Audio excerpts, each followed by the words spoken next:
ایک آنکھ پر کچھ موٹا، دوسری پر کچھ باریک لپسٹک بھی تھی جو اس کے باریک سے ہونٹوں پر پھیلی ہوئی تھی۔ گلابی ڈریس تھا تو میچنگ آئی شیڈو، ایک آنکھ زیادہ پنک، ایک آنکھ زیادہ جامنی۔ اقصیٰ کے کارنامے اپنی بہن کو اس کے پاس کھڑا دیکھ کر زید فوراً الرٹ ہو کر بھاگ کر چلا آیا۔ زویا سویٹی، اسے بازو سے پکڑ کر پیچھے ہٹایا۔ ڈونٹ ٹاک ٹو ہم۔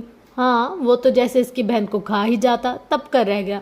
زویا کچھ دیر تک اپنے بھائی اور کزنز کے ساتھ فٹ بال کھیلتی رہی اور جب وہ چپس کھانے بیٹھے تو ایک بار پھر اس کے پاس آ گئی۔ جاؤ یہاں سے، اس نے ہاتھ ہلا کر زویا کو جانے کو کہا، مگر وہ بھی زید کی بہن تھی، کہیں نہیں گئی۔ فارس کو اس لمحے نہ موسم اچھا لگ رہا تھا، نہ بارش، نہ ماحول، نہ بچے اور نہ شور۔ کافی کا مگ ہاتھ میں لیے جنت باہر آئی۔ زویا کو اس کے پاس کھڑا دیکھا تو گہری سانس لے کر مگ اسے تھمایا اور خود اس کے برابر میں بیٹھ گئی۔ کب سے کھڑی ہے وہ، ذرا سا پیار کر لیتے تو کیا ہو جاتا، اس نے خفگی سے کہا۔ فارس نے کوئی جواب نہ دیا۔ پتہ نہیں اب بچے کے وقت کیا کرو گے اپنے، بڑبڑا کر زویا کی طرف اپنے بازو پھیلائے۔ یہاں آؤ بیبی، وہ خوشی خوشی اس کے سینے سے آ لگی، برابر میں بیٹھ کر اپنے ناخن دکھایا، میک اپ دکھایا، ابھی تو وہ مہندی بھی لگوائے گی۔ ننھی ننھی ہتھیلیاں پھیلا کر کہا۔ اس سے باتیں کرتے جنت نے گدگدایا تو کھلکھلاتے ہوئے بھاگ گئی۔ گہری سانس لے کر فارس کی طرف مڑی تو وہ اسی پوزیشن میں گھونٹ گھونٹ کافی پیتا کسی گہری سوچ میں گم سرسبز گھاس کو دیکھ رہا تھا۔ شرٹ کی ہوڈی اب سر پر تھی۔ آنٹی تمہارا پوچھ رہی تھی، وہ چپ رہا۔ اسٹوڈیو میں ہے، مزید بتایا۔ خاموشی، جیسے کچھ سننا ہی نہ ہو۔ ایک بار پھر جنت کا دل خوف کے شکنجے میں آ گیا، فکر میں دھڑکا تھا۔ بیٹھے بیٹھے بہت اچانک جانے اسے کیا ہو جاتا تھا۔ ایک پہر اگر وہ ٹھیک ہوتا تو دوسرے پہر اس کا مزاج بالکل سمجھ میں نہیں آتا تھا۔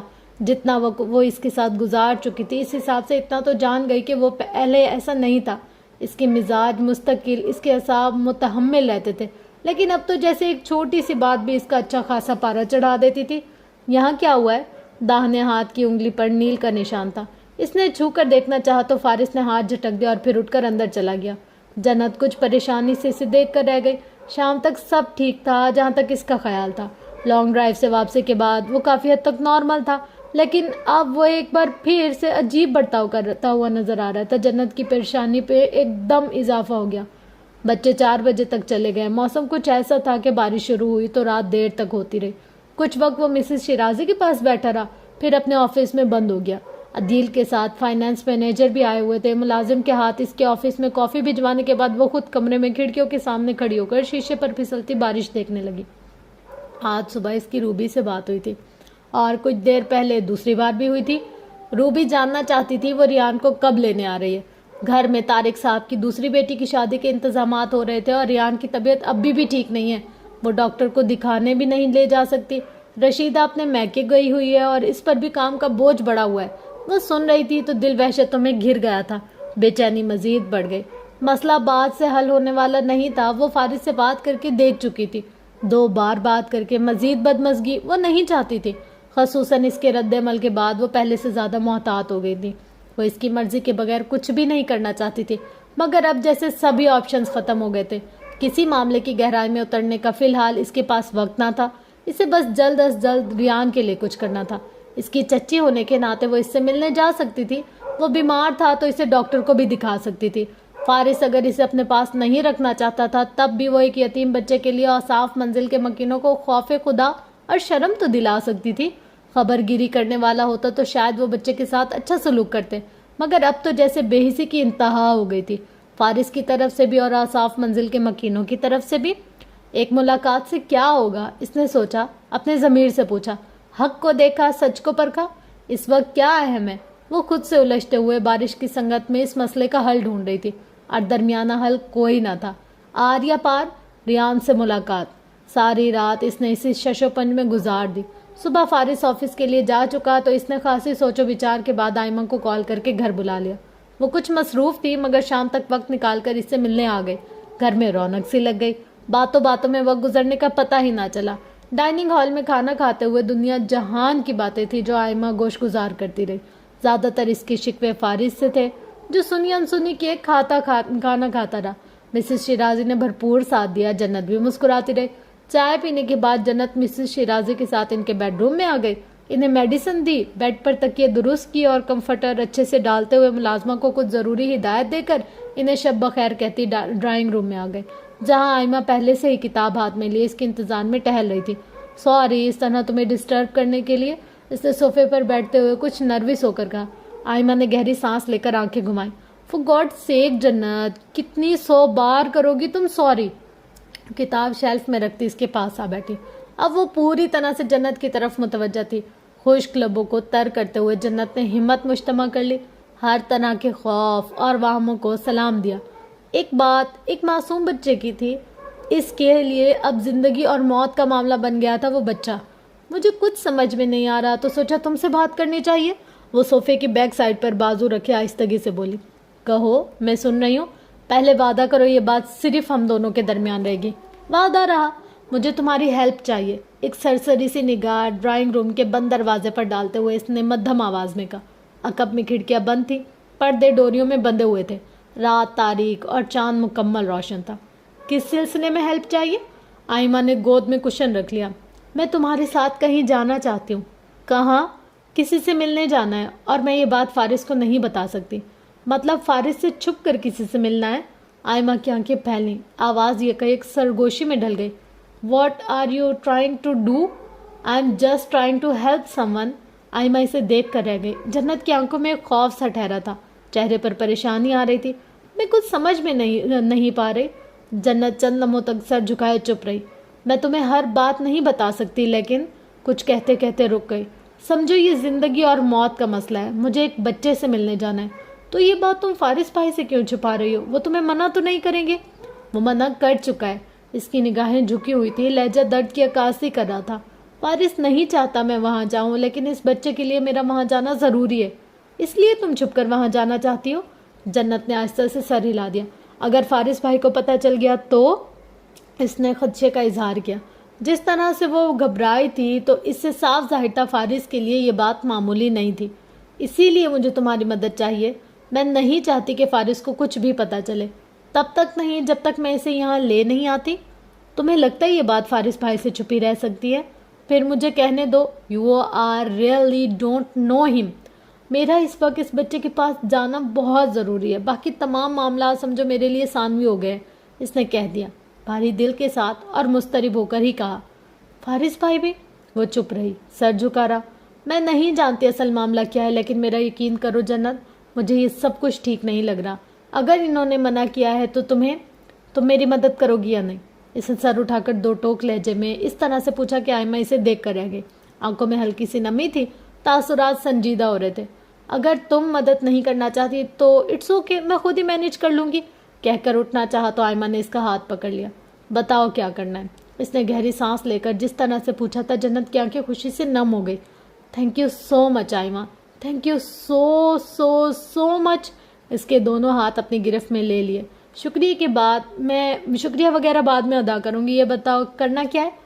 جنت نے گہری سانس لے کر اسے دیکھا، پھر مدھم آواز میں اسے اپنے منصوبے سے آگاہ کرنے لگی۔ خاموشی سے جنت کی بات سنتے آئمہ کے تاثرات کئی بار بدلے تھے۔ کئی بار اس نے کچھ حیرت اور پھر کچھ تشویش سے جنت کو دیکھا۔ چند ایک آئیڈیاز اس کے بھی تھے۔ جانتی تھی فارس اسے اب اکیلے میں کہیں آنے جانے نہیں دیتا تھا، حتیٰ کہ اس کے گھر بھی نہیں۔ فیملی گیدرنگ اور فنکشنز اٹینڈ کرنا تو دور کی بات تھی، سو اب پہلا مشن یہی تھا کہ وہ کسی طرح جنت کو اپنے گھر بلائے۔ یہ کام فارس کی مرضی اور اجازت کے بغیر قطعی ناممکن تھا، اور اسے ممکن بنانے کے لیے جنت کمال نے پوری کہانی ترتیب دے ڈالی تھی۔ ایک بار پھر سوچ لو۔ آئمہ کو پتہ نہیں کس بات کی فکر تھی، بار بار کہہ رہی تھی بہت سوچا ہے، مزید سوچنے میں وقت ضائع کیا تو کچھ برا ہو سکتا ہے، اس نے کہا۔ آئمہ خاموش ہو گئی۔ تمام معاملات طے کر کر وہ چلی گئی۔ 2 دن کا انتظار کر کے تیسرے دن اس نے صبح سویرے پلان کے مطابق فارس کو آئمہ کی کال کے بارے میں بتایا، اس کی طبیعت خرابی کے بارے میں آگاہی دی۔ گھر میں اکیلی ہے تو زیادہ پریشان ہو رہی ہے، بھائی اور بھابھی کو نہیں بتایا کہ وہ پریشان نہ ہو جائے۔ ہوا کیا ہے اسے؟ فارس نے پوچھا۔ Food poisoning.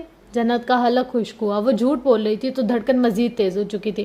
رات ہاسپٹل گزار کر آئی ہے، اس نے مزید کہا۔ بات مسز شیرازی کے سامنے ہو رہی تھی تو وہ انکار نہ کر سکا۔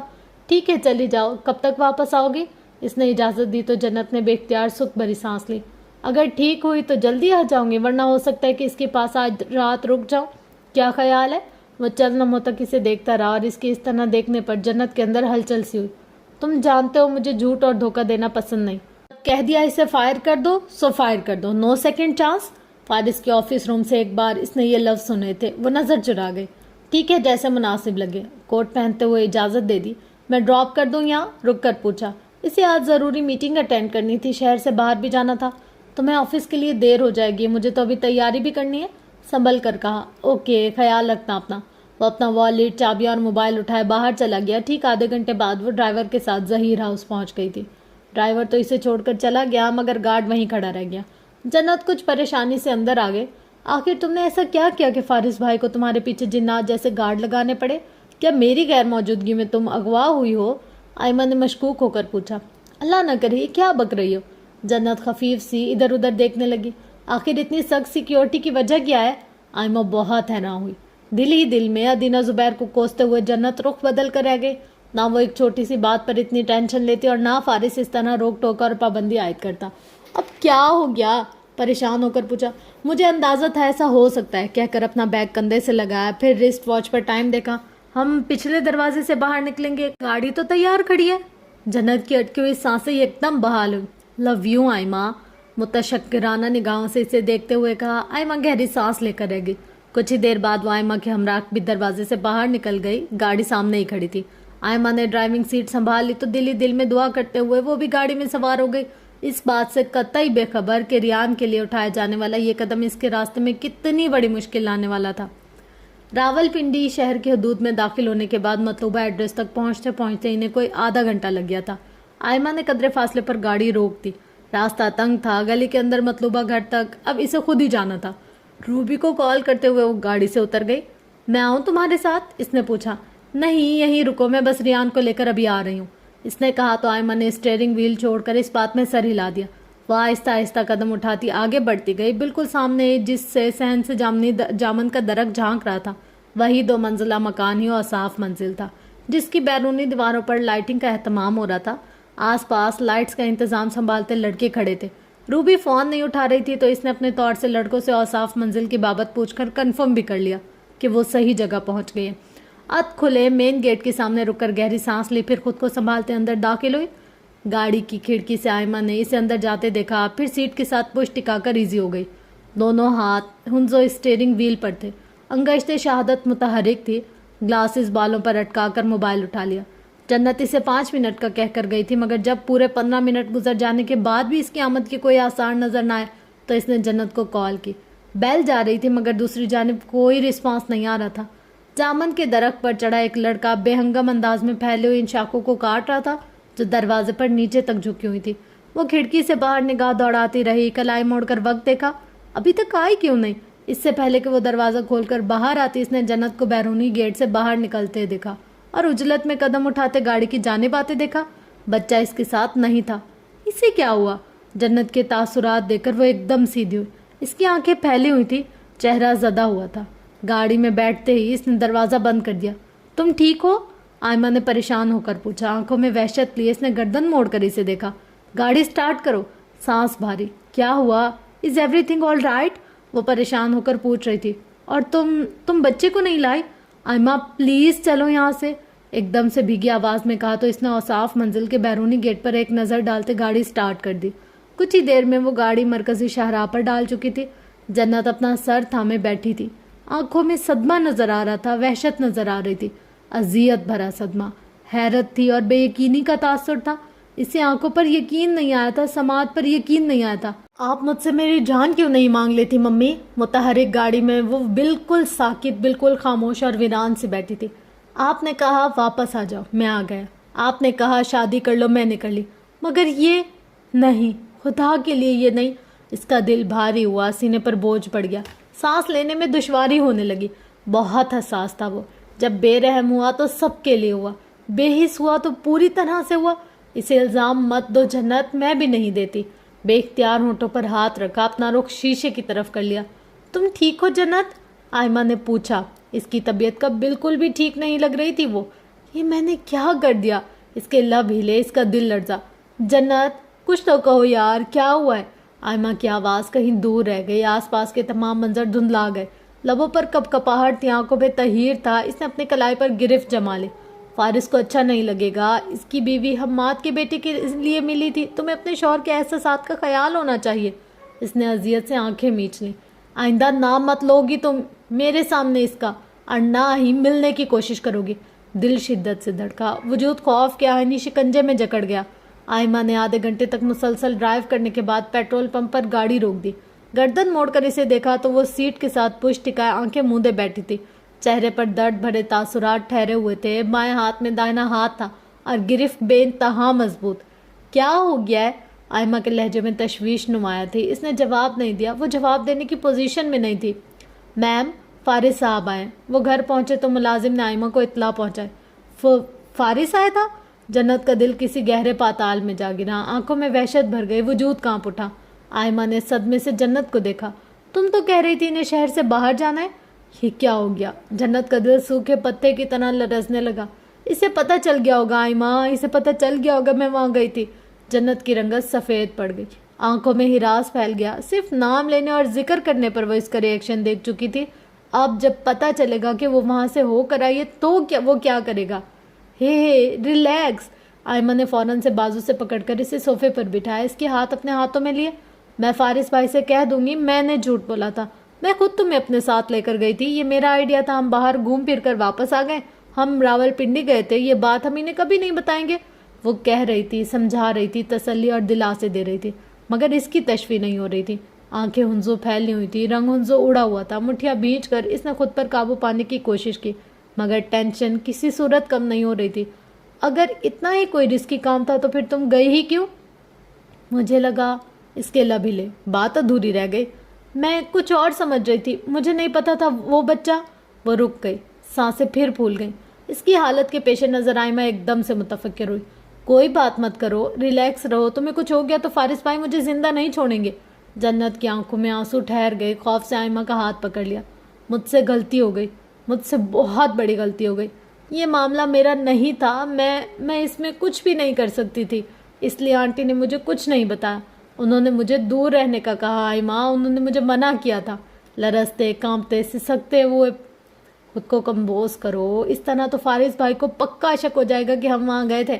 آئمہ نے سمجھایا، اب انہیں کال کرو اور بالکل نارمل ہو کر بات کرو۔ اس نے گہری سانس لے کر اعصاب پر قابو پانے کی کوشش کی، پھر کپکپاتے انگلیوں سے فارس کو کال کی۔ بیلز جاتی رہی مگر دوسری طرف سے کال ریسیو نہ ہوئی۔ اس کا حلق خشک پڑ گیا، سنبھل کر دوسری پھر تیسری کوشش کی۔ وہ فون نہیں اٹھا رہے، بیزی ہوں گے۔ وہ بیزی تھا یا نہیں مگر اس نے کال ریسیو نہیں کی، نہ ہی اس کے میسج کی کسی میسج کا رپلائی کیا۔ وہ اب گھر جانا چاہتی تھی، ڈرائیور کو کال کی مگر کوئی جواب نہ آیا۔ گارڈ بھی گھر کے بیرونی گیٹ پر موجود نہ تھا۔ اس کا پورا وجود اندیشوں میں گھر گیا، وسوسوں میں دب گیا۔ آئمہ، مجھے تم گھر ڈراپ کر دو پلیز۔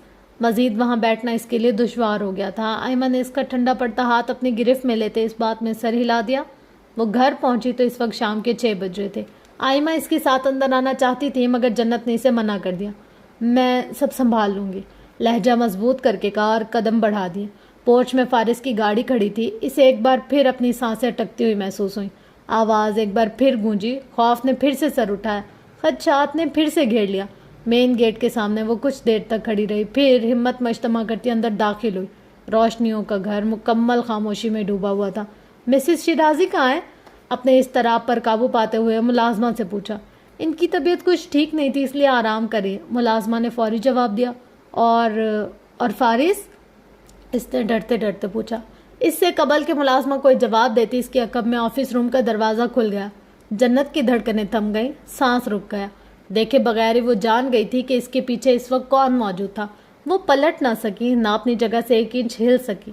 ملازمہ ادب سے سر خم کرتی وہاں سے چلی گئی۔ چند لمحوں کے بعد اس نے خود کو سنبھالتے ہوئے آہستہ سے رخ بدلا۔ تاثرات سے آری اسپاٹ چہرہ اور خون سے سرخ پڑتی آنکھیں لیے فارس وجدان اس کے سامنے کھڑا تھا۔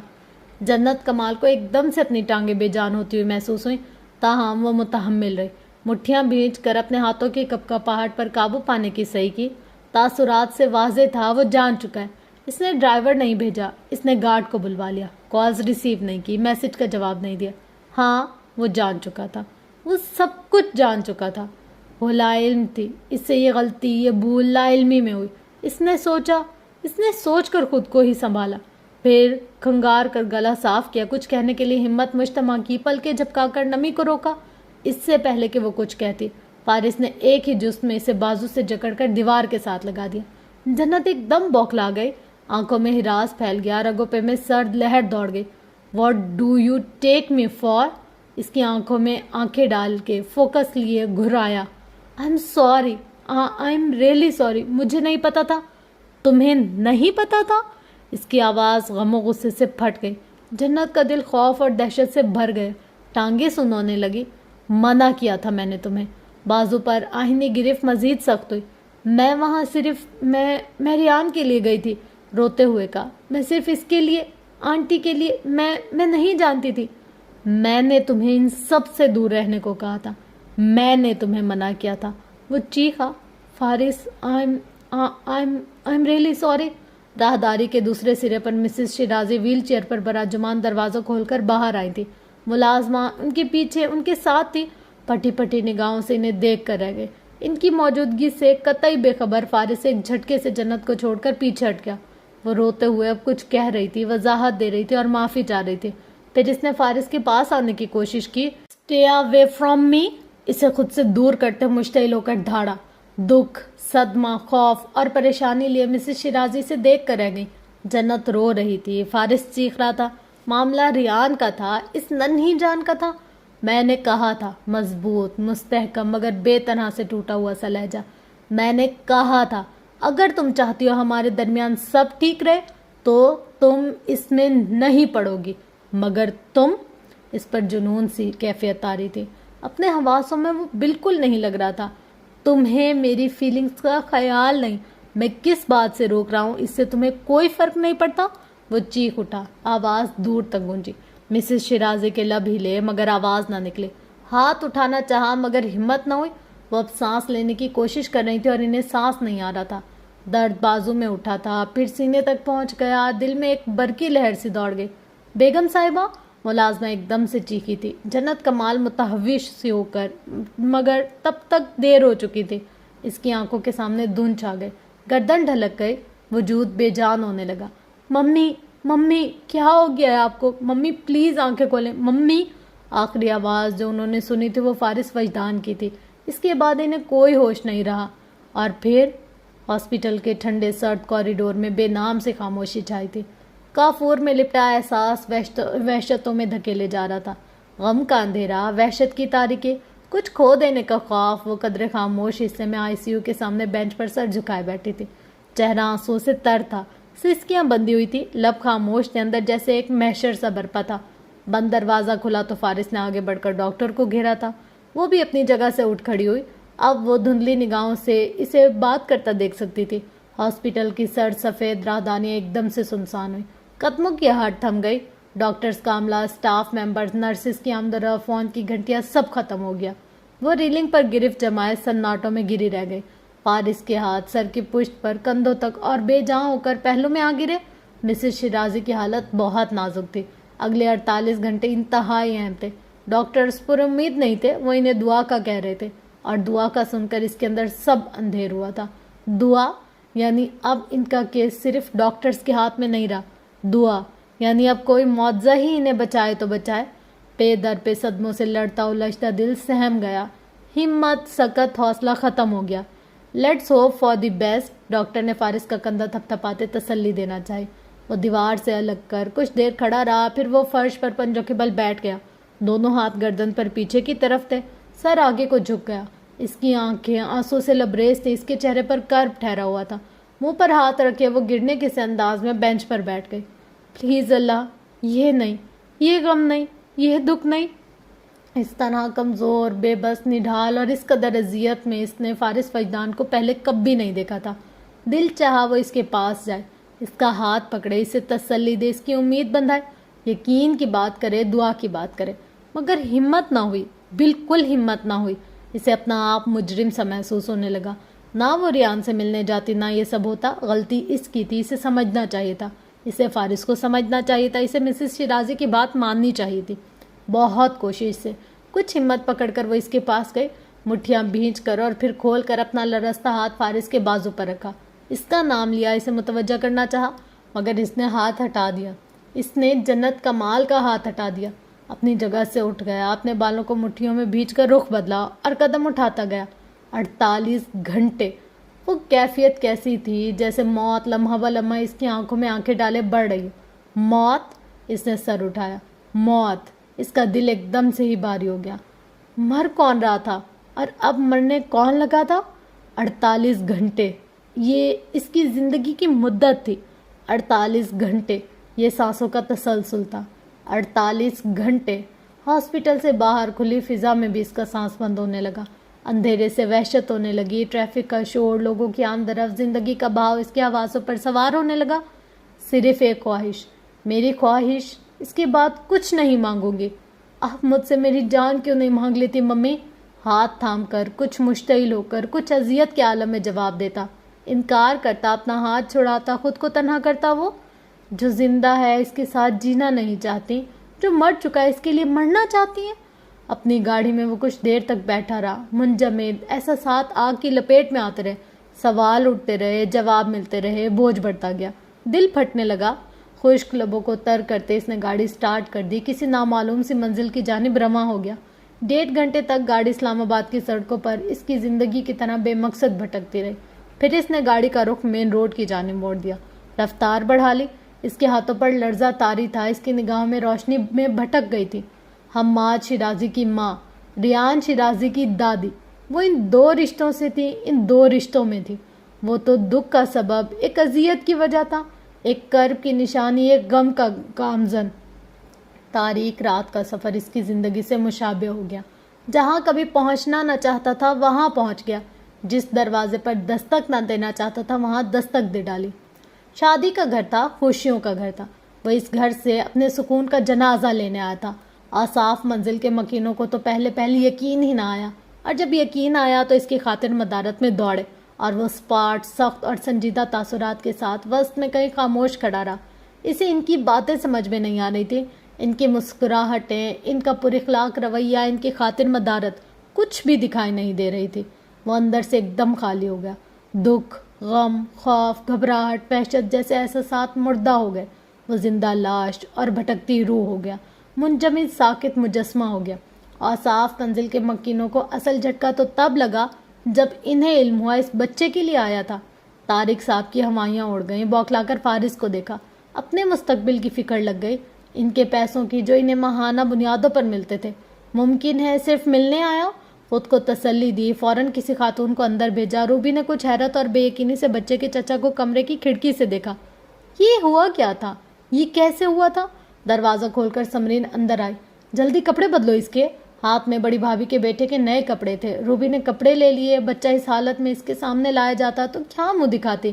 عزت کی پرواہ تھی، ایک دم سے بدل گئے۔ اس نے سوئے ہوئے ریان کے کپڑے بدلے تو وہ جاگ گیا۔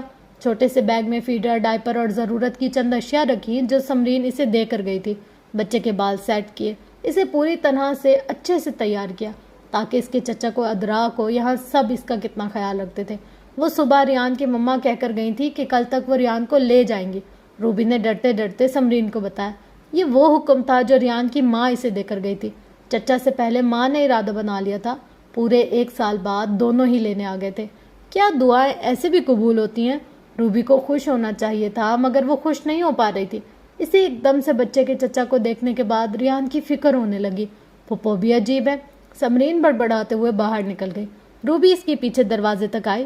سمرین مسکراتی ہوئی فارس کے پاس گئی، وہ جو مردوں کے گھیرے میں بالکل خاموش کھڑا تھا۔ یہ رہا ہمارا ریان۔ دکھاوے کو بچے کے گال چومے، پھر اس کی طرف بڑھایا۔ وہ چند لمحوں کے لیے رکا، پھر اس نے ہاتھ بڑھا کر وہ بچہ لے لیا، اس کا چھوٹا بیگ بھی لے لیا۔ مزید کچھ بھی کہے بغیر وہ باہر نکل گیا۔ پھپھو کتنا تماشا کریں گی جب انہیں پتہ چلے گا، سمرین نے اب کے اپنے والد سے کہا۔ اب ہم اس کی وجہ سے اپنے پیروں پر کلہاڑی تو نہیں مار سکتے، بیگم صاحبہ نے نخوت سے کہا، پھر اپنے شوہر کی طرف مڑی۔ کیا کہہ کر گیا؟ کب تک چھوڑ کر جائے گا بچے کو؟ میں یہ سوال پوچھتا اچھا لگتا؟ طارق صاحب پہلے سے ٹینشن میں تھے، چڑ کر بولے۔ ارادہ تھا اگلے 2-3 ماہ کے خرچے سے ایک گاڑی اور لے لیں گے، اسٹور میں سامان بھی ڈلوانا تھا، بیٹی کی شادی پر تو اچھا خاصا خرچہ ہو گیا تھا۔ انہیں زیادہ فکر ہو رہی تھی بچہ واپس آئے، ان کی بھی یہی خواہش تھی، وہ بھی یہی چاہتے تھے۔ روبی انہیں دیکھ رہی تھی، انہیں سن رہی تھی، پھر رخ بدل کر اندر چلی گئی۔ اکبی کمرے کی ایک کھڑکی سے تنگ گلی کے اس سرے پر دیکھا، وہاں جہاں سیاہ رنگ کی گاڑی کھڑی تھی جس کی ہیڈ لائٹس اندھیرے میں دور تک روشنی کیے ہوئے تھی۔ ریان کا ہاتھ اپنے چچا کے کندھے پر تھا، دوسرا ہاتھ بند اپنے سینے پر جیسا کہ وہ رکھا کرتا تھا۔ دروازہ کھل گیا، اس نے پیسنجر سیٹ پر اسے بٹھا، جھک کر بیلٹ باندھی، دیکھے بغیر محسوس کیے بنا وہ گھوم کر اپنی سیٹ سنبھال چکا تھا۔